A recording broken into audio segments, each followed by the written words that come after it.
Welcome in another edition of Where the 99 Lead. I'm Andrew Joyce, your host, and we talk all things regarding the University of Pikeville. Where the 99 Lead, that's the name of the show, and it refers to the historic 99 steps that lead to campus of the University of Pikeville, but also lead from campus into the community and into the world. Today, we talk with a couple of favorites from the University of Pikeville campus. Jeremy Tackett, 737, teaching pastor. Welcome back in. Thank you. And Rob Music, campus chaplain at the university. Always a positive, uplifting show when we get together. I have to tell you, and we won't name names, there are some that come on this show out of faculty and administration, and they're just tough to get through a show with. No, I'm just kidding. But you guys are always uplifting, and that's part of your role. And I know you take a great deal of pride in that. And Rob, as you come back on, we have new viewers, we have new listeners. Let's introduce them to Rob Music.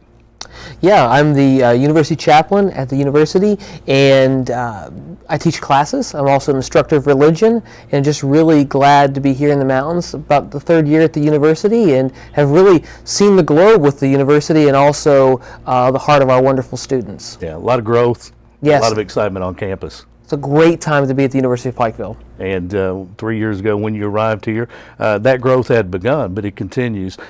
Creating any challenges for you? Actually, the job is continuing to expand as a diversity of students and more students. And when I first got started, the first semester, I thought, I wonder if I'll have enough to fill my time as I was beginning to know students. But now, you know the freshmen who become sophomores, and now it's like, wow, there's a lot of students here at the university that I know, and the job is just really wonderful. Absolutely. Jeremy Tackett, 737, teaching pastor at the University of Pikeville. First of all, 737, what's it mean?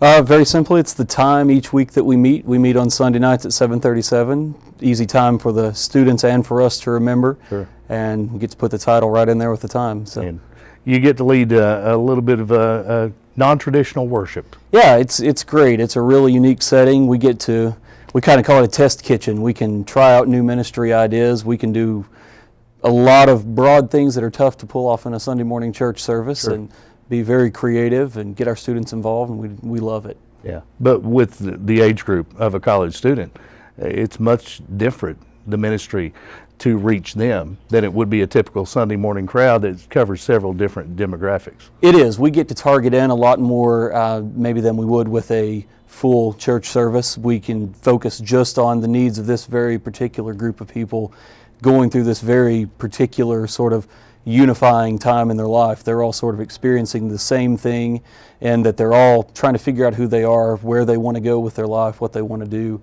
And at the same time, they're all having very different experiences. Some are coming from local areas, some are coming from around the country, maybe to play a sport. And so we're bringing a lot of different things into the room and sort of unifying it under one umbrella of worship. Jeremy Tackett, let's talk about your background and how you arrived at the University of Pikeville. I actually work for the University of Pikeville in the Public Relations Department as a graphic designer. So that's the day job. But even before that, I was working as teaching pastor for 737, volunteering as teaching pastor for 737. Before that, I was with the Presbyterian Church as their family minister. So I've had a connection to UPike for a number of years now, and just have always loved getting to work with college students on campus. Indeed. Rob, there's a noticeable trend on campus regarding spiritual engagement, service, learning, and tell us how UPike students, how UPike helps students to stretch their spiritual journey. Yeah, I really think it comes from the top down, from Dr. Hurley during the inauguration when he talked about his commitment for our students to reach out, to share the gospel. One example was recently one of our Board of Trustee members, Mr. Polk, came and shared with our business students about ethical leadership and his own spiritual journey. So when we hear from our president and Board of our trustees, that begins to funnel down. It's in our experiential learning, which is kind of a focus of our campus. They're providing money for our students to travel. So when we go to Haiti in January, they provide some funds. And what we're seeing is from the top up are leaders who are committed to students on their spiritual journey, but also in the classroom. It's this idea of having conversations, and rather than religion and spirituality as something that's maybe too off topic, it becomes a place that's a part of the conversation. And you mentioned a trip to Haiti, and that's just one. I know there are many different mission trips with different groups in and around campus that have participated in those, and that's part of not just being missionaries to places around the world, but that's also part of the spiritual journey for each of those students or faculty that are involved. Yeah, absolutely. I think you've hit it right on the head. Oftentimes we think when we want to go to a place that we're bringing something, Sure. and actually it's the transformation that happens within while a person's on a journey. Every place that we've gone, I've been with students, even myself, for this summer when I was on a trip, not as the leader but as a participant, I said, wow, I feel a change going on within me, and it was very humbling to see what takes place in our students every time they travel. Right. And I've heard many people ask a question, say, why do we need to go halfway around the world to minister to those in need when we have so many in our own communities with similar type needs that maybe need health care, need these things? And I've often heard from those that lead congregations, that lead spiritual journeys, that you've got to be taken out of your comfort zone before you can be open to those type of things. Absolutely. And I think, oftentimes I hear from persons who live in the area but maybe move away for a couple years, and they say, I didn't realize how much I loved the mountains or how much I loved home. And when we go away, it just kind of does something within us to see with new eyes the need and the love of the area. So I am convinced in the 3 years I've seen students who've traveled, they come back with new eyes and new passion to be committed here. It's a great investment of a week or two. Absolutely. Jeremy, there are several weekly worship opportunities on campus. We've mentioned 7:37 p.m. Sunday nights. Yep. And that's Booth Auditorium. It is, yeah.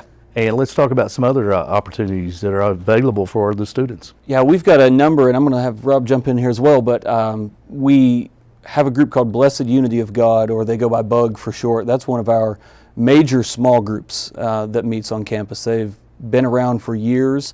They have been through the thick and thin of the university, and they are in the spiritual culture of the university. They meet on Monday and Thursday nights in our Lifetree Cafe in our chapel up on the 6th floor of Recker Memorial. We also have Mass that happens on campus. We've got a Baptist campus group. We've got Lifetree Cafe that's going to be starting back up this semester. What am I missing? We have chapel every Tuesday at 11 o'clock, Right. which is kind of a consistent time. We have Fellowship of Christian Athletes. We also have an LDS, Church of Jesus Christ of Latter-day Saints group that meets on Thursday nights, and growing diversity of small groups, maybe led in a certain dorm. We're also this year going to have a morning Sunday school hour at 11 o'clock by Pastor Gene Lane. He's going to be calling it Morning Praise. That'll be on Sunday mornings.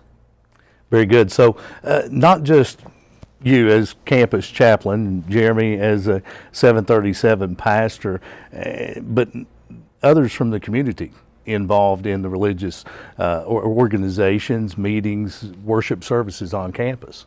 Absolutely. And I think that the key for us is when I think about my own spiritual journey and understanding God as Father, Son, Spirit, it's a relationship. So we are absolutely committed to partnership, and as many people in the community who want to join with us, because the university is such a central part of our community. Many graduates, alumni. So we're always looking for partners who want to connect with our students.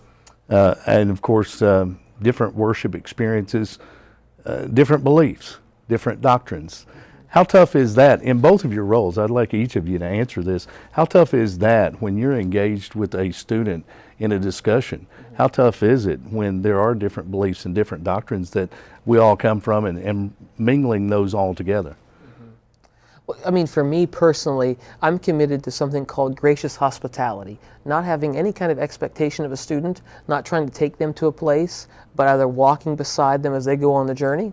So rather than coming in and saying, here are the things that I want you to believe. Sure. Here are the things that you do believe. Here are things that you're questioning. My role is to walk with you and make discoveries together.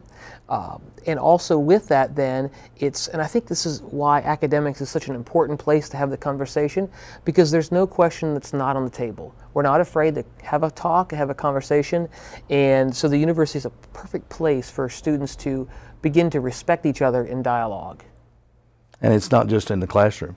No, I would say one of the things that I love most about college ministry and that I love about being here is the university setting really gives us a place that it's expected to talk about questions, maybe more than it is in a normal church service. Sure.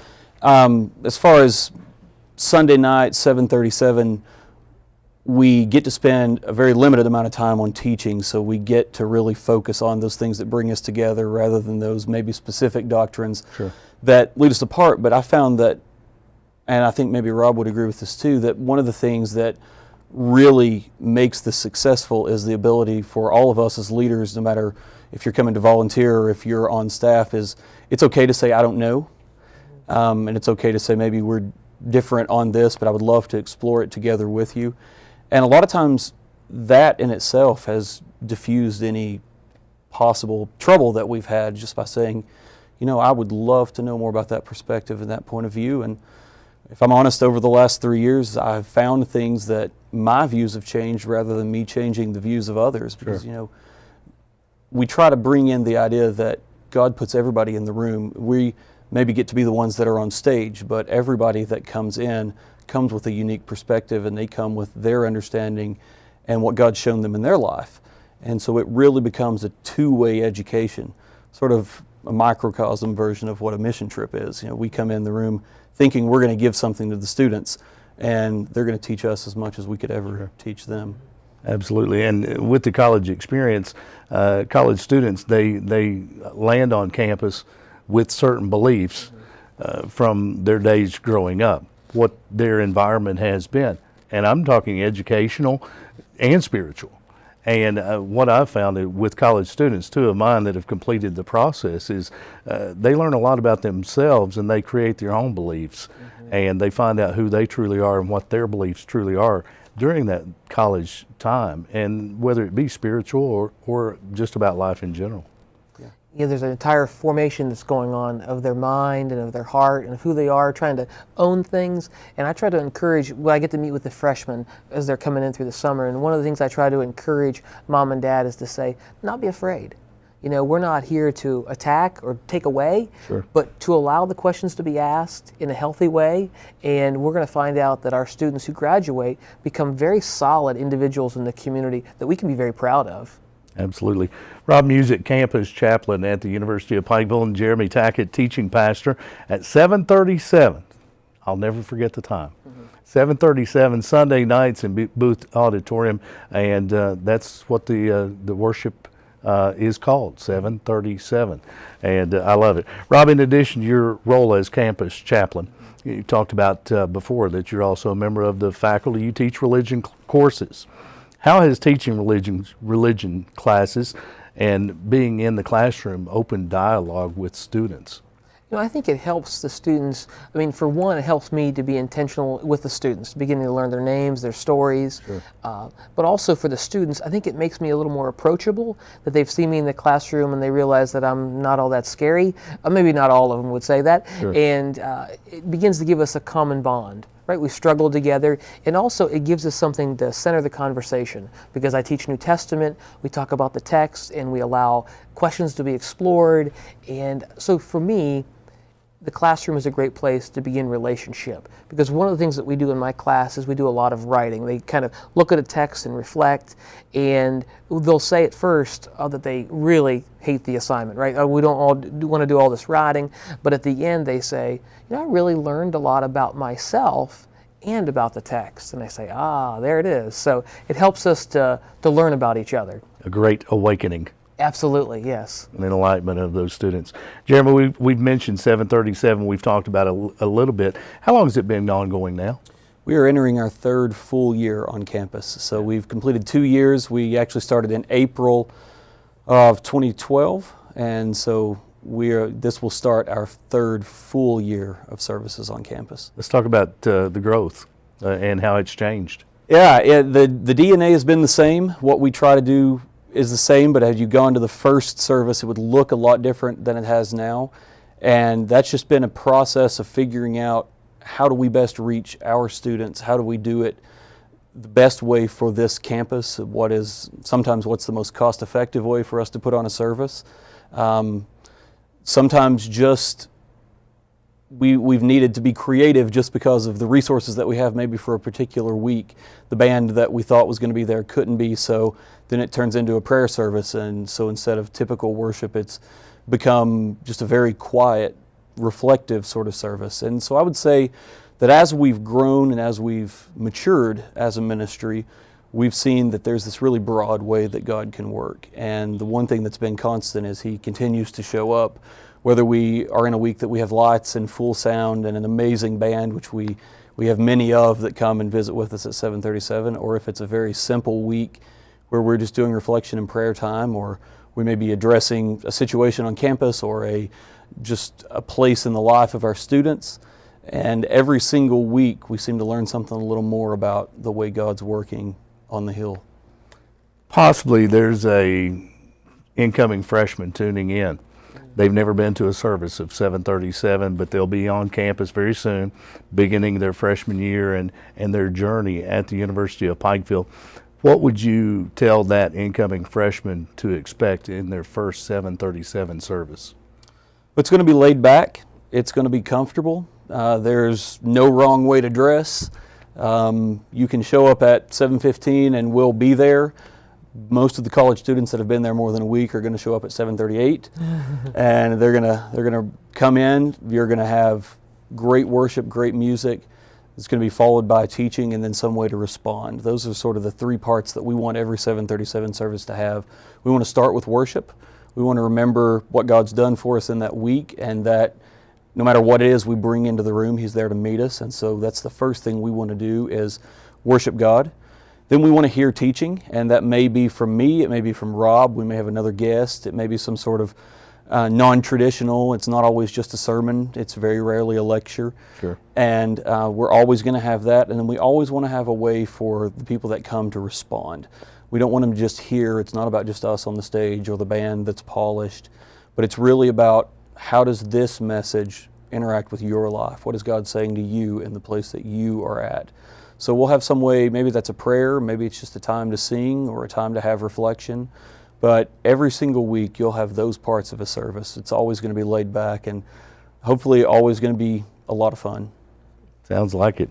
Rob, service learning is growing on campus. Tell us about some of the mission work, both domestic and abroad, that UPike students have taken part in, and what's coming up next. Right. It starts with the individual. We have some students placed out in the community. Maybe they're working at Hospice of the Bluegrass, where they volunteer some time in the office. So it's an individual route. Students who say, I kind of have an urge or a desire or a curiosity about something, and we help them get placed. Corporately or communally, it may be a fall break trip that we took to Detroit, where 10 students went up and we worked with the homeless for 4 days, and we stayed on the floor of a church, and we just kind of learned about a new community. Or it may mean them getting a passport and traveling to a place like the Dominican or Mexico or to Haiti. So we try to see where the students are kind of feeling pushed or led, and then for them to engage other people. And I think that most recently when I was in the Dominican with our medical school, we saw that. Brand new community, not very much access to clean water or electricity, so it pushed us, but also it begins to light a fire in some people to ask some questions when they come home. So that this year we're hoping to do more with the undergrads and the medical school students together. Maybe a common Habitat for Humanity project where we want to intentionally bless our community, and we realize that we're on the Hill for a purpose, and that's to make the community better and just partner with the community.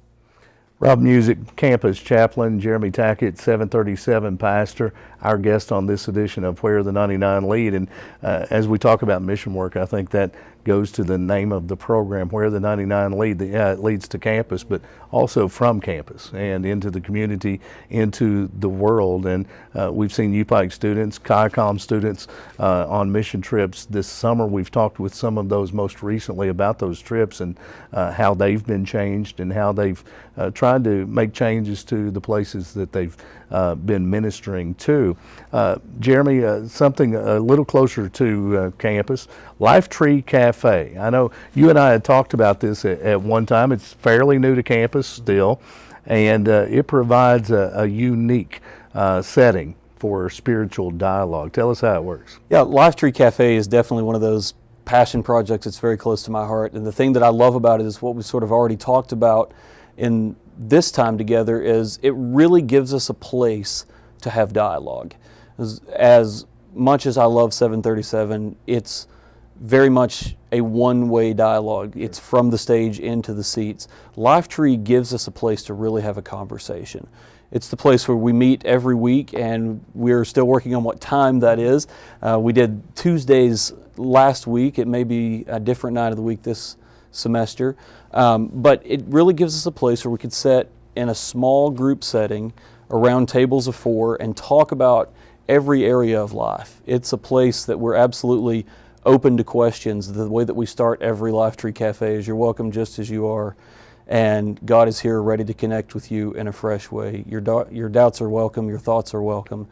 And no matter what you bring into the room, it's a safe place. It's a place to say, I don't know what I believe. I don't know, maybe I'm a freshman and this is my first time away from my parents' religion and I'm trying to figure this thing out on my own. This is a place that you can come and you can say, I don't know if I believe this. I don't know what I think about this, or I have a really strong opinion about this. Sure. And it's absolutely welcome. It's absolutely expected that you just bring your life into this place and do life with other people that are on campus. It's just a fantastic concept end to end, and it really creates great conversations week in and week out about faith and life and whatever we really have going on. Sure. And that's not a bad thing. When a student walks in and says, this is my first time away from home, and I grew up, my parents have been a part of this certain church, their parents were part of that certain church, their parents were part of that. For generations, our family has been a part of this church, and this is where I grew up. This is all I know. But I'm not sure that's what I believe. That's okay in a setting like that. Absolutely. Yeah, and we encourage whatever questioning you want to bring. We're not ever going to intentionally try to blow apart whatever faith you bring into the room. And we have students that come in and 4 years later leave, and they're absolutely as tied to their home church as they were. But I know from my own experience in college, and I think that's sort of what drives this, is in college, a lot of times you hear new ideas for the first time, things that you've never been exposed to. And it's hugely important, I think Rob and I both believe, for spiritual life to create a space for it to be okay to ask those questions, to separate doubting from disbelieving. Mm-hmm. And so any opportunity that we have, whether that's Lifetree or Mass or Bug or 737, a core foundational principle of everything that we do in spiritual life is that it's okay to bring those questions into the room. And we're going to meet you where you are and try to walk with you through those and come out on the other side, not at a place where you're in a particular denomination or a particular way of believing, but a place where you're closer in your journey with Christ. And if that happens, then I think that's a win for what we're trying to do. Less about denominations and those things that sometimes draw lines, and more about relationship. Absolutely. Jeremy Tackett, 737 pastor. If there's an old guy who still wants to be young at heart, would they be welcome at a 737 service? Absolutely, and they wouldn't be alone. We have a number of members from the community, from elderly community members to young parents with young kids. They all come. We've seen every age group. They all feel comfortable. It's a little bit loud, but we have earplugs available at our Connection Center every single week, that if you don't want to listen to the music as loud, but you still want to have great fellowship and great teaching, you're welcome as well. We're going to do everything we can to make it a place that's home for you. Sometimes that worship part of the service is geared towards the college students, and a little louder than a typical Sunday morning organ. Absolutely. We found that you can get higher decibel levels at 7 p.m. than at 11 a.m., and it doesn't shake you as much. Indeed, indeed. Rob, Religious Emphasis Week. It's an annual event on campus. Tell us when it is this year and what we can look forward to. It's going to be the second week of November, the full week, and we'll be looking at, the theme is going to be looking at things in a different way. In the first couple days, we'll be talking about the first couple chapters of Genesis. Dr. Wilma Bailey, she's an Old Testament scholar, will be coming and sharing on the first 3 chapters of Genesis. And then we'll be having a documentary on Wednesday night. And on Thursday night will be what most community is used to called Worship on the Hill, with the large kind of Christian worship gathering. That's on Thursday night. And then on Friday, we look to do a service project yet to be decided, where the whole campus can join in and serve the community. Interesting guest speaker on the first 3 chapters of Genesis. Yes, that's in right. the beginning, and a recent popular Hollywood movie that's been out, Noah, comes in those first 3 chapters, I believe, doesn't it? Yeah, it's a little afterwards, Yeah, okay. but we'll be kind of looking at that same creation story in Adam and Eve and saying, is there something else that we haven't yet seen? Right. Interesting. Religious Emphasis Week. Keep us updated Absolutely. as we draw closer to that date. And Jeremy, Rob, if someone would like to learn more about spiritual life, possibly someone's tuned in that is an incoming freshman, they want to know what opportunities are available for them as they arrive on campus later this month, or maybe parents that are looking to help guide their student to see that their student finds the right place to fit in, and they have questions about the spiritual life community on campus at the University of Pikeville, or how they can be involved. Who do they need to contact? How do they get in touch? I would say visit our website, upike.edu, and under the student section, there's this whole section devoted to spiritual life. And whatever thing that may interest them, whether it be Baptist Campus Ministries, they can have a description and plus an email to the person who's responsible for that, or they'll find my contact, which I would invite anyone in the community to call. We'll do lunch. They can ask any kind of questions. They can learn more. Let me just show them the hill and just show that it's a great thing going on at the University of Pikeville. No doubt about it. And spiritual life, a strong part of campus at the University of Pikeville. Jeremy, anyone's invited to 737. Absolutely. Even old guys like me. Even old guys like you, that's true. Everybody is invited, and we would love to fill the place up every single week and add your voice to the conversation. Absolutely. Absolutely. Jeremy Tackett, 737 Pastor, thanks for being with us today. for having Again, me. it was a pleasure. Rob Music Campus Chaplain, and you guys keep us updated. What's going on the Hill as far as spiritual life goes, and we appreciate all you do. Thank you very much. Thanks for being with us today. You've been tuned to another edition of Where the 99 Lead. It's brought to you by the University of Pikeville, the leading university of Central Appalachia.